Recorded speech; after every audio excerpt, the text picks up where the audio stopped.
Hello everybody and welcome to day 4 of Spring Forward. Today is day 4, so we are working on your core. So tone it down or tone it up to the level that works for you, where you can keep your form on point. We're going to start with some star crunches, which are really going to be working your obliques.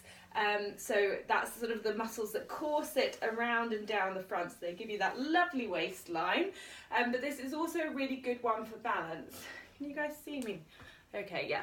So a really good one for balance. So the standard version is that you can do this with weights if you want to in your hands. Just I would recommend really light dumbbells, but bearing in mind this is more about the obliques, don't worry too much about it. But essentially what's going to happen is this leg is going to come behind, right leg goes behind, hips stay square, arms go open. That is to extend and stretch through those muscles. So when you then come to the second phase of the motion, where you bring your elbow to your knee, the range that those muscles have moved is even greater. Okay, and this is where the balance comes in. So that's 1, 2, whoo. Really hold your core to stay nice and balanced. 3. To make this easier, you just go for a side like this. If you really find that balance is off, just cut out the extension part first. To make it harder, you're going to go into a curtsy lunge and then up. And then a curtsy lunge and up. And that curtsy lunge has that lean. You're going to do 15 on either side. Please make sure that as the knee comes out to the side, you're staying relatively square to the front and you're not allowing that knee or that hip to come forward. It's almost as if you're sandwiched between two walls and the movement is very parallel to those walls. So that's the first exercise. Then we're going to come down onto the floor and we're going to do some hollow downs. Hollow downs are essentially the second part of a full sit-up. It's that first 45 degrees of a sit-up that can be pretty detrimental to the discs in our low backs. So what we're going to do is we're going to split that and do the second half of it, which is a roll down. Now, let me go like this. So, feet, hips distanced apart, knees stay pointing up to the ceiling. Don't let them collapse in, don't let them drop out. As you roll down, imagine it as if somebody is scooping out your tummy. So you're pushing your pelvis down to the floor, then your lowest vertebrae, then your next lowest vertebrae, then your next lowest vertebrae, and then you're going to roll up exactly the same way out of it. So it's almost like you're peeling your spine, rolling your spine down, and then you're peeling it back up, but only to halfway. Now hands, if I show you sideways on, it will look something like this. So you scoop out that tummy, come down towards about here, and then, or as far as you can, and then you're going to raise up the opposite way. Good, and then scoop out that tummy, and then come back up. Okay, so 2 ways you can make this easier. Firstly, you can, if you imagine you've got a sofa like this, you can tuck your toes underneath. Now that really recruits your hip flexors and not your lower abdominals. So if you are using your feet stabilised, I want you to really visualise that the muscles doing the work are these lower muscles in your tummy and not the muscles at the front of the thigh here. Visualisation when it comes to muscle activation is way more powerful than you might think. So as you do that scoop, really think about those lower tummy muscles getting short and tight and holding your body upright. So that's an easier version. Another easier version is to do it with your hands either holding onto your legs, so you scoop out as you hold onto the legs and then you come back up, or you can just rest your fingertips to give you a bit of support that way. But again, really primary focus being in those core abs. Normal phase is this, harder phase is hands up and then up. You can even add weight to that to make it even harder, but if you have any history of a disc problem in your low back, do not add any weight, please.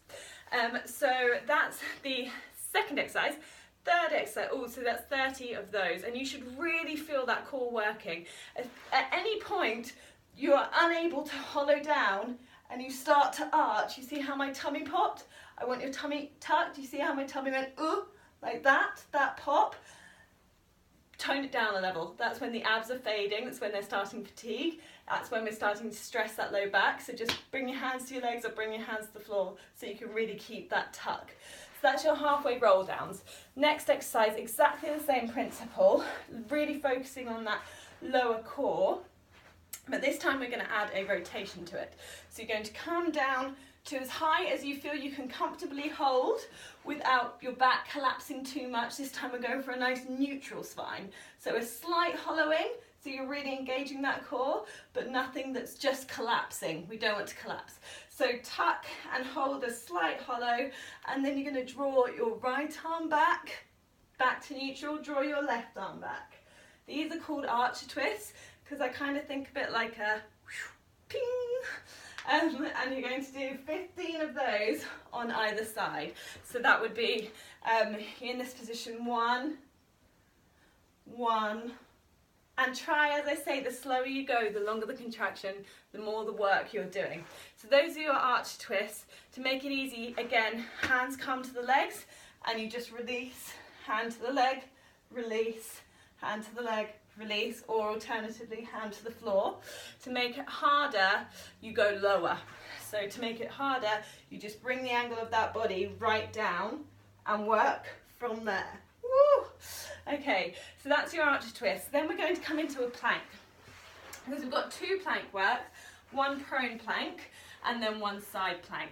So in that lovely plank position, nice low plank, shoulders back and down, tummy lifted, core strong, glutes are down and strong, and you're going to raise your left leg and then you're going to raise your right leg.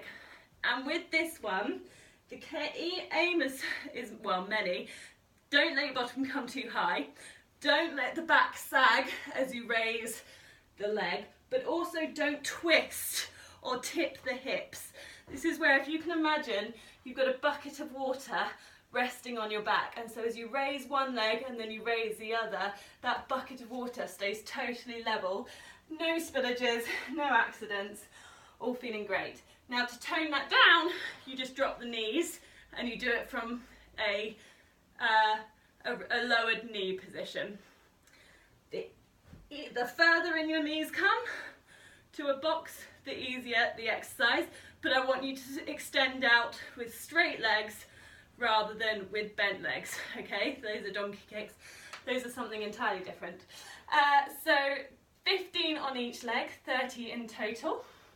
And then our final exercise, side plank twist. So we're going to come into a side plank, and I'm going to give you a couple of options with this, because you can either do it on a low plank, which to be honest I find works my obliques and my core more, or if you prefer, you can come and do this exercise from a high plank, which personally I find stresses and challenges my shoulder a little bit more. So it really depends with you what you want to do. Now if you find the side plank too intense, always you can drop a knee, always. That makes it far less more intense. Far less more? Goodness gracious, Georgina, what English was that? It makes it far less intense.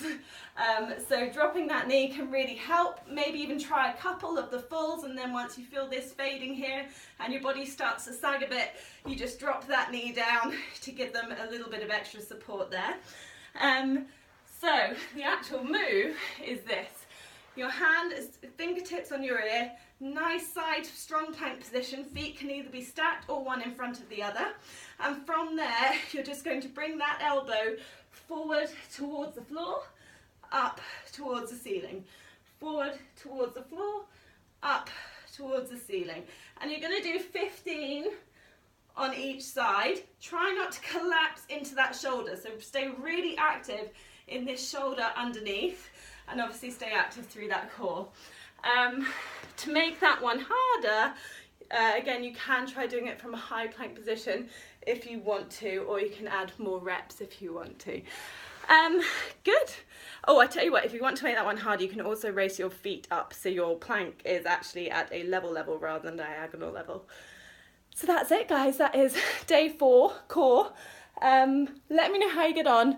Let me know if those adaptations work for you. And please go ahead and check that box when you've done it. And also, is anyone using their tick sheet, please let me know, because I love to see when people are sort of satisfyingly ticking things off. I know for me that is such a sort of smug part of my day. So let me know if you're using the tick sheet, let me know if you've used and had a look at the guides, but most of all let me know how you find the exercise and if there's anything more I can do to make these really work for you.